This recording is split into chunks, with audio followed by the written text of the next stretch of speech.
bem, pessoal? Vamos para a nossa aula de número 5.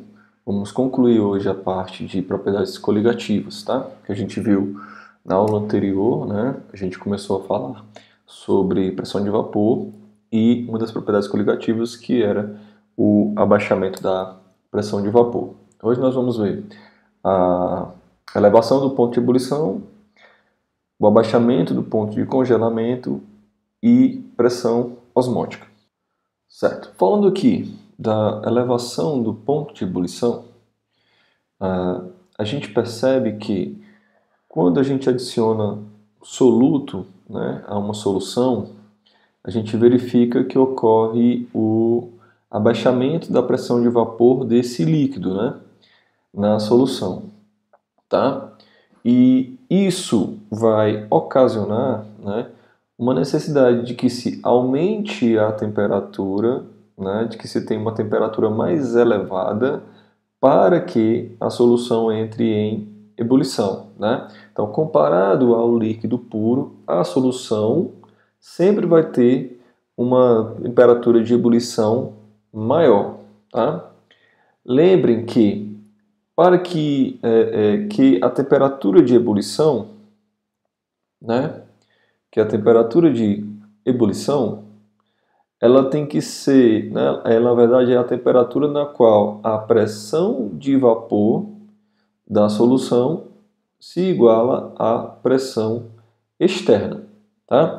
Então, em uma solução que a pressão de vapor vou botar aqui pressão externa, uma solução em que a pressão de vapor ela vai estar mais baixa, eu vou precisar aumentar a temperatura de ebulição para que ela atinja, né, sua pressão de vapor atinja ali a pressão externa. Ok? Pessoal, a variação da temperatura de ebulição, ela vai ser proporcional à concentração molar, né, a molalidade da solução.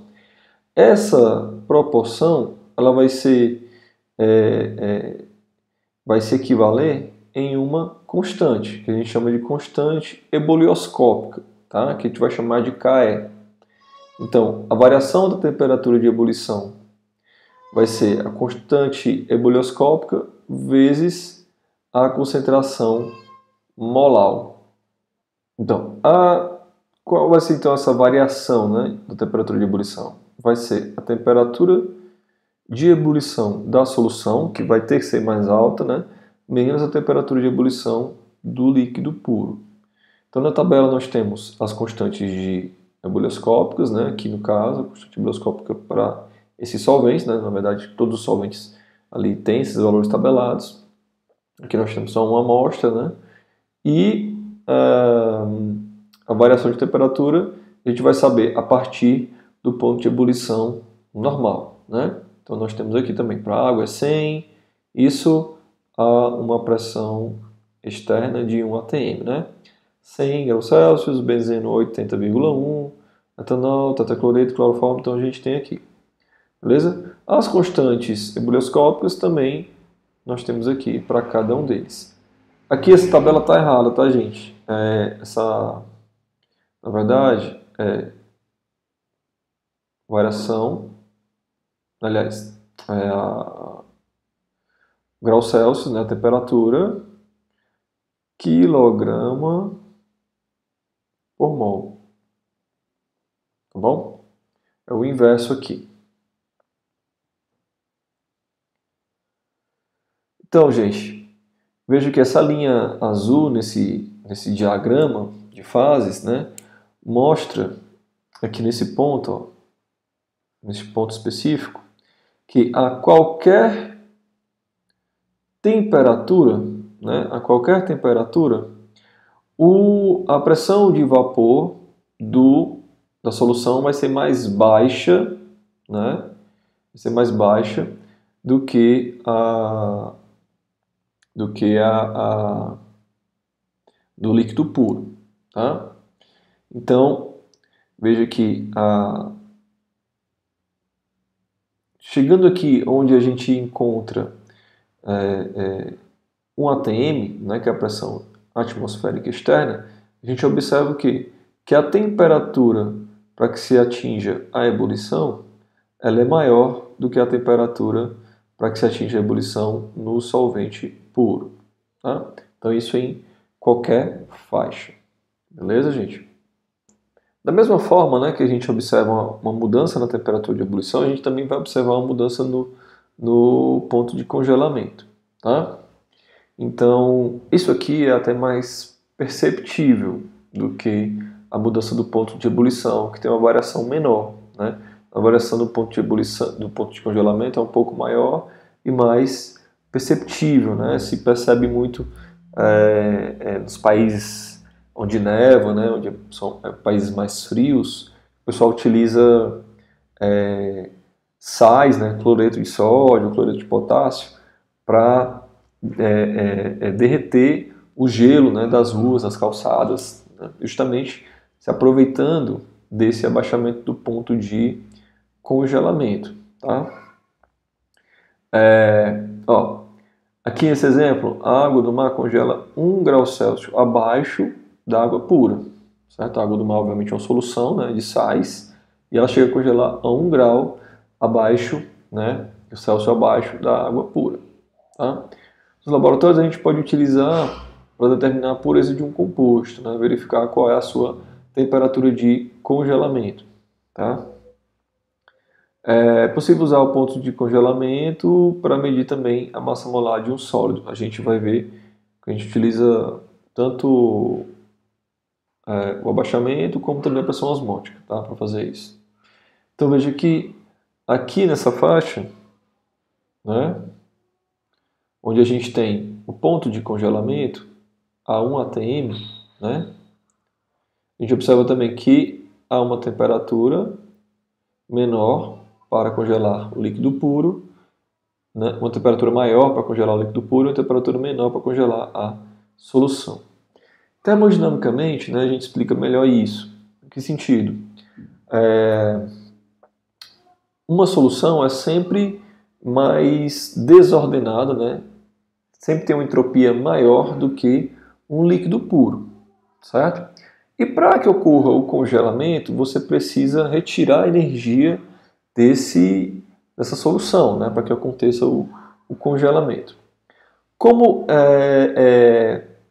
a solução, ela, por ser mais desordenada, por ter uma entropia maior, ela tem uma maior espontaneidade, uma maior tendência de permanecer como ela está, eu preciso retirar mais energia dela do que do líquido puro para fazer o congelamento, tá? Porque eu estou mudando de uma fase desordenada, que é a da solução, para uma fase mais ordenada, que é no sólido. Tá? Então, essa mudança, né, que ocorre, ela vai ser necessária a retirada ainda mais de energia, porque a solução tem uma entropia maior do que no líquido. Ok, então vamos aqui fazer esse exemplo. Né? Use os dados da tabela para determinar em que temperatura congela uma solução de 0,20 molar do analgésico codeína em benzeno.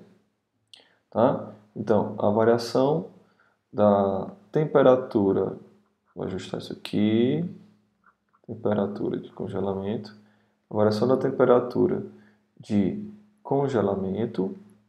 Aqui a temperatura de congelamento, ela vai ser a temperatura de congelamento do líquido puro menos a temperatura de congelamento da solução. Tá? E ela tem a mesma forma da expressão lá da variação de temperatura de ebulição. Então vai ser a constante crioscópica, né, o Kc, vezes a concentração molar. Veja, então, qual a temperatura em que essa solução congela? Gente, a variação de temperatura de congelamento vai ser Kc 5,12, tá? Graus Celsius por molar, vezes a concentração 0,20 molar. Tá? Então, fazendo essa conta aqui primeiro, nós temos que essa variação é de 1,024 graus, né? A gente fala molar com molar. No entanto, a temperatura de congelamento do líquido puro, né, utilizando aqui essa expressão, porque a gente quer saber qual é a temperatura de congelamento da solução. Então, ajustando isso aqui, a gente tem a temperatura de congelamento do líquido puro menos a variação da temperatura de congelamento. Então, isso aqui vai ser 5,5 graus Celsius menos 1, aqui usa dois algarismos, né? Vou usar também dois aqui, ó. 1 graus Celsius. Então, a temperatura de congelamento vai ser 4,5 graus Celsius, né? Baixou 1 grau, certo? A variação é de 1 grau, né? Então baixou 1 grau. 4,5 graus Celsius. Tranquilo, né? Próximo aqui. Quando 250 mg de eugenol, composto responsável pelo odor do óleo do cravo da Índia, foram acrescentados 100 gramas de cânfora, o ponto de congelamento deste último abaixou em 0,62. Ponto de congelamento, variação do ponto de congelamento aqui foi 0,62, né? Calcule a massa molar do eugenol. É um exemplo onde a gente vai calcular essa massa molar do eugenol. Beleza?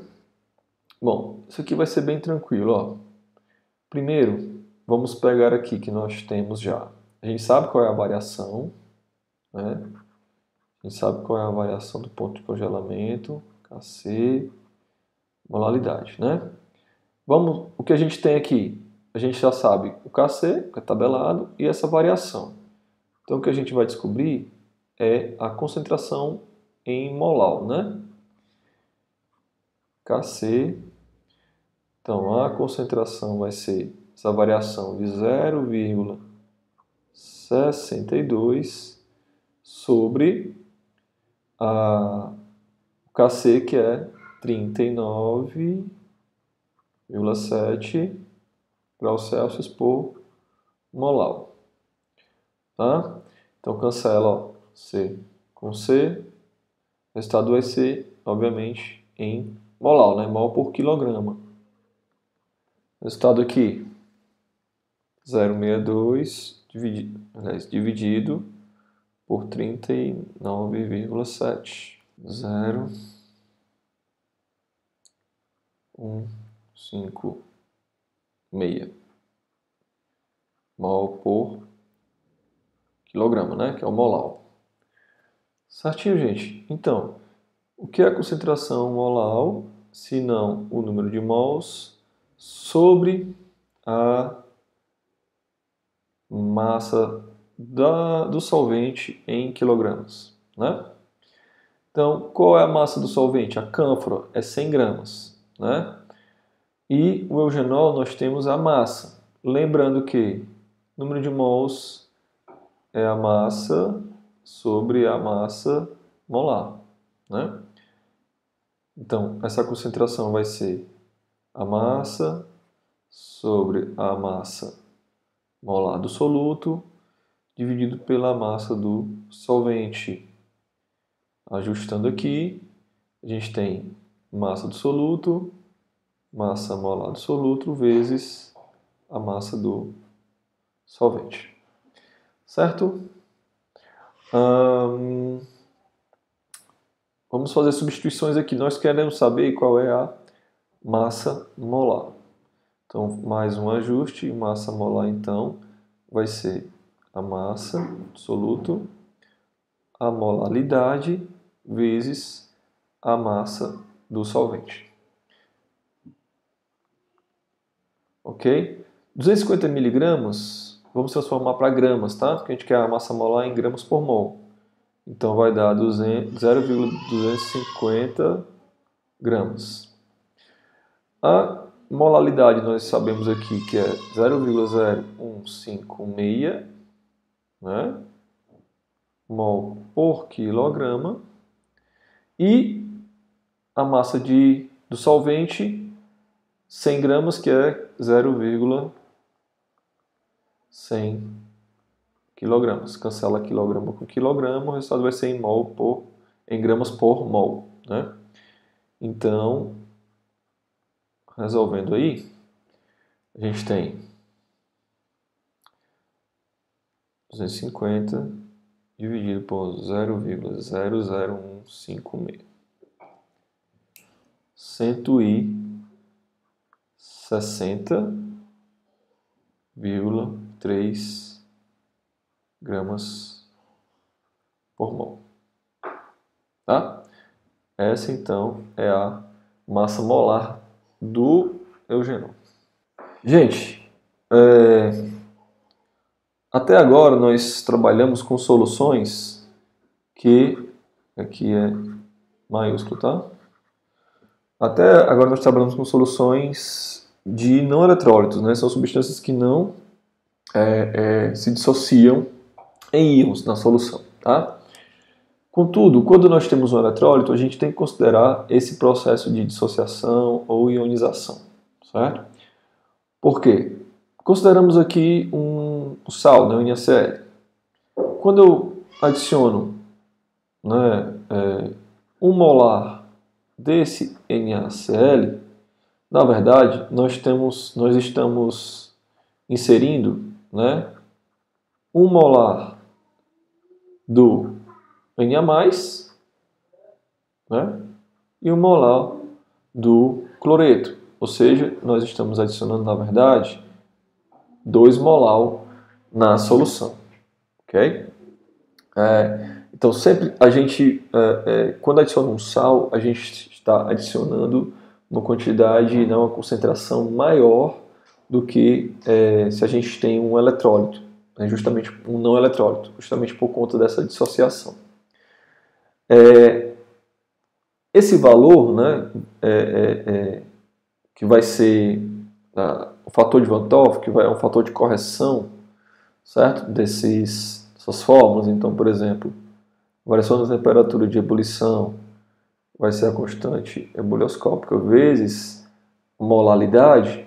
Se eu tenho uma solução de eletrólito, eu vou multiplicar também pelo fator de Van 't Hoff, que é esse I, tá? Esse Izinho aqui. Esse fator, ele é quase sempre equivalente ao número de íons liberados em solução, certo? Então, olhando aqui para a tabela, veja bem. A sacarose é um não eletrólito, então o I é igual a 1, beleza? Portanto, eu não preciso utilizá-lo para a sacarose e outros não eletrólitos.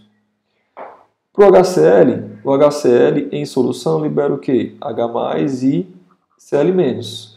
O fator de Van 't Hoff dele calculado, né? Ele é 2. Esse calculado seria o teórico, né? Medido é 1,9. É muito próximo, né? A gente pode usar essa aproximação. Mas é 2 por quê? Porque são 2 mols para cada mol de fórmula unitária. O NaCl também, como a gente acabou de ver, né? 2, ó. Beleza?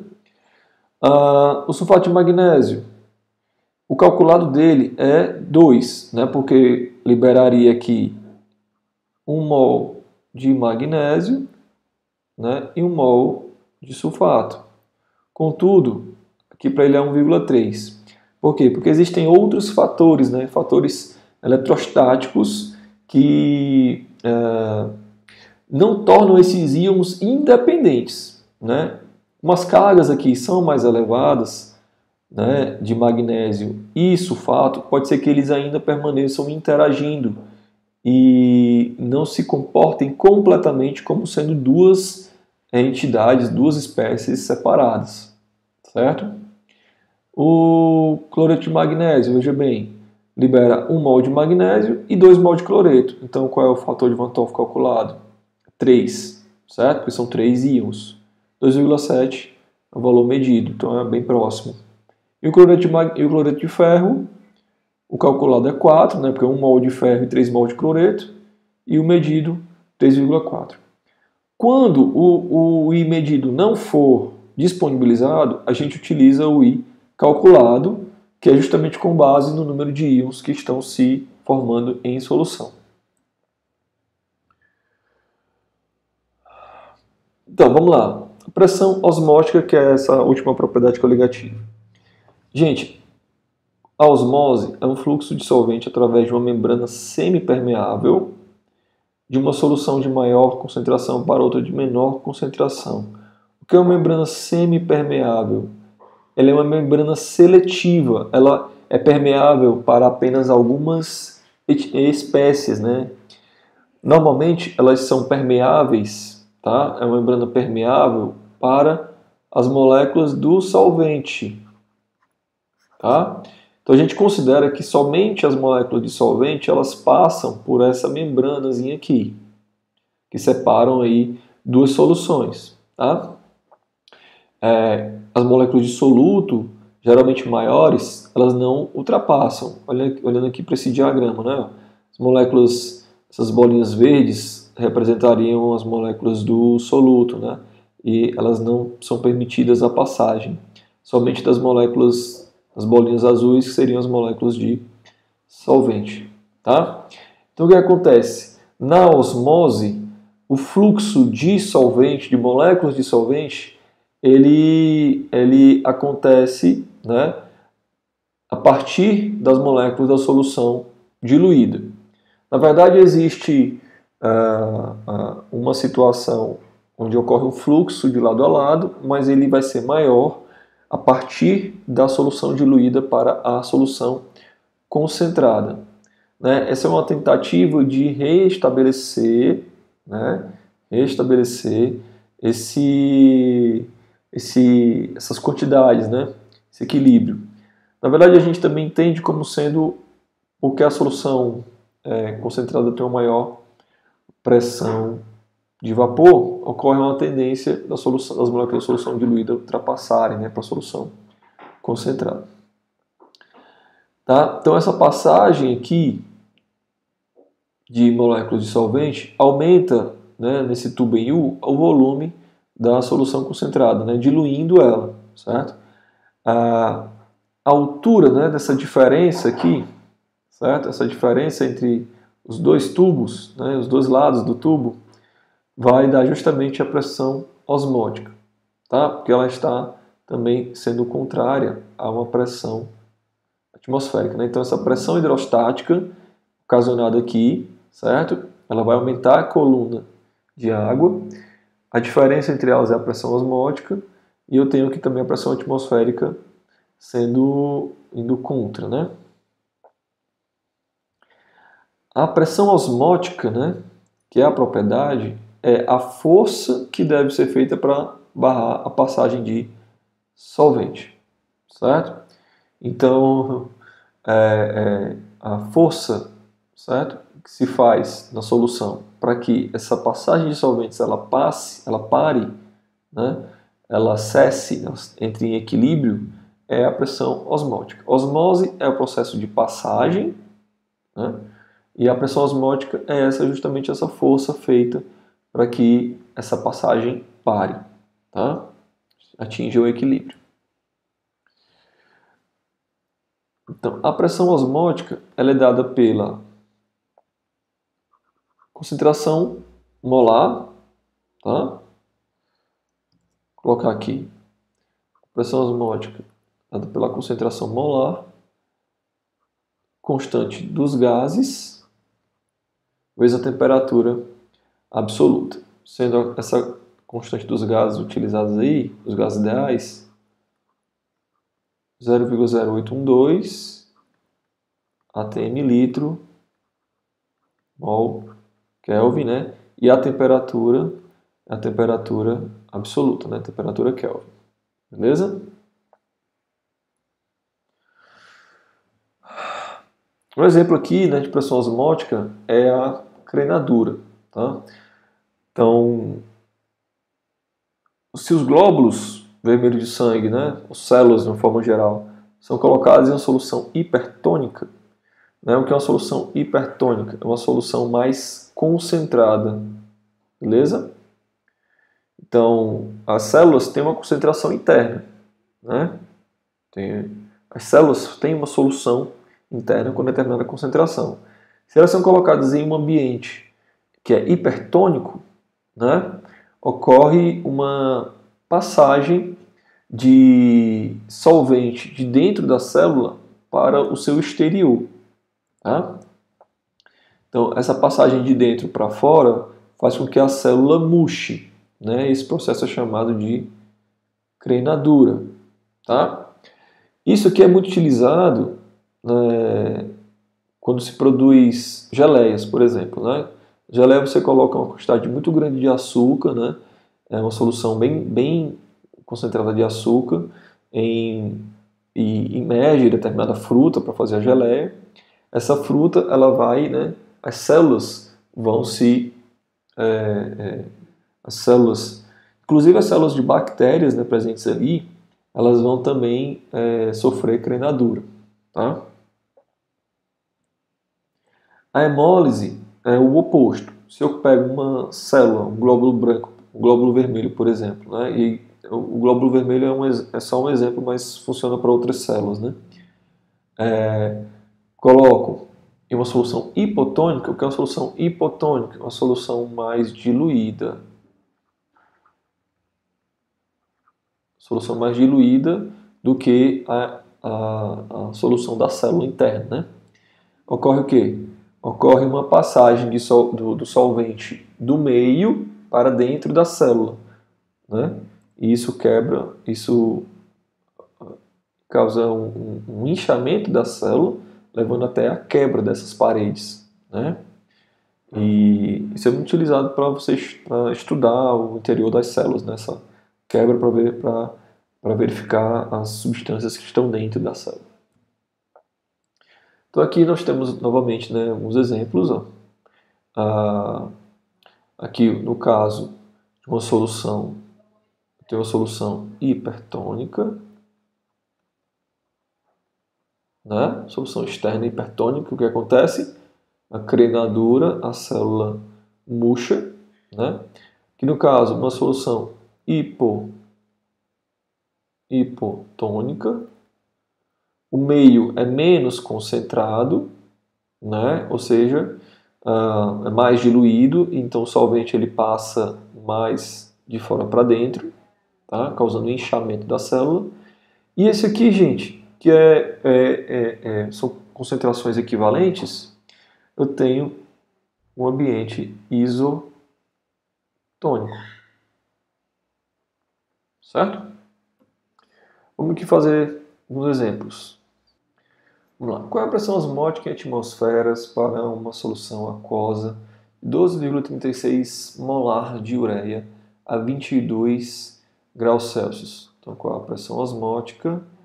É a concentração vezes a constante dos gases vezes a temperatura absoluta.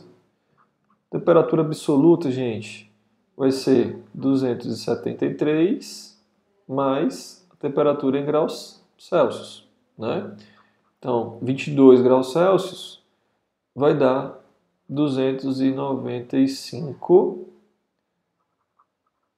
Kelvin, né? Constante dos gases, 0,0821 atm litro mol Kelvin. Tá? Então, substituindo 12,36 mol por litro, né? Molar. Constante dos gases 0,0821 atm litro mol Kelvin vezes 295 Kelvin. Olha aqui, ó, cancela mol com mol, litro com litro, Kelvin com Kelvin. A pressão osmótica é dada em atms. Então, a pressão osmótica, né, de uma solução, desta solução aquosa, vai ser de 299,4 atm. Olha isso aqui, o valor dessa pressão, né? Pressão muito forte, tá? Mais um exemplo. Uma solução contendo 0,8330 gramas de uma proteína de estrutura desconhecida em 170 ml de uma solução aquosa tem uma pressão osmótica de, olha aqui já tem a pressão osmótica de 6,84 vezes 10 a menos 3 atm a temperatura de 25 graus Celsius. 25 mais 273, 298. Então, 298 Kelvin. Determine a massa molar desta proteína. Olha, eu tenho a pressão e temperatura, né? Então, a gente viu que a pressão osmótica é a concentração constante dos gases vezes temperatura. Eu quero saber aqui a concentração. Beleza? Qual a concentração, então? Pressão. Eu posso fazer assim ou eu posso ir substituindo, né? Deixa eu ir substituindo. Ó. Se você sabe que a concentração molar é número de mols por volume de solução e que, né, o número de mols é a massa sobre a massa molar, então vamos substituir aqui nessa fórmula. Tá? Então vai ficar assim, ó. Pressão osmótica vai ser a concentração. O que vai ser a concentração? Eu vou substituir esse valor aqui e a concentração aqui, tá? Então vai ficar, ó, massa molar vezes o volume, tá? RT. Eu já estou substituindo porque eu quero calcular a massa molar da proteína, certo? Então, a massa molar vai ser MRT pi-V. Beleza? Então já tem aqui a fórmula para a gente só substituir os valores. Massa molar, então, vai ser... Qual é a massa aqui, ó, da proteína? 0,833 gramas. R é 0,0821 atm litro, né? Mol Kelvin. E a temperatura é 298 Kelvin. Aqui, π, né, que é a pressão atmosférica, 6,84 vezes 10 a menos 3 atm.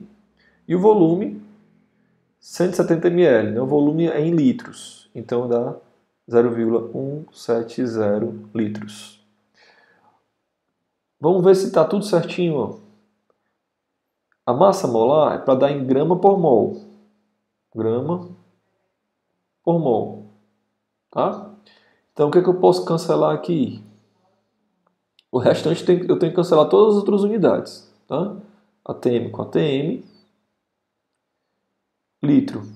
1 litro. Kelvin. 1 Kelvin. Ok? Pessoal, então vamos lá. Agora é a hora do cálculo.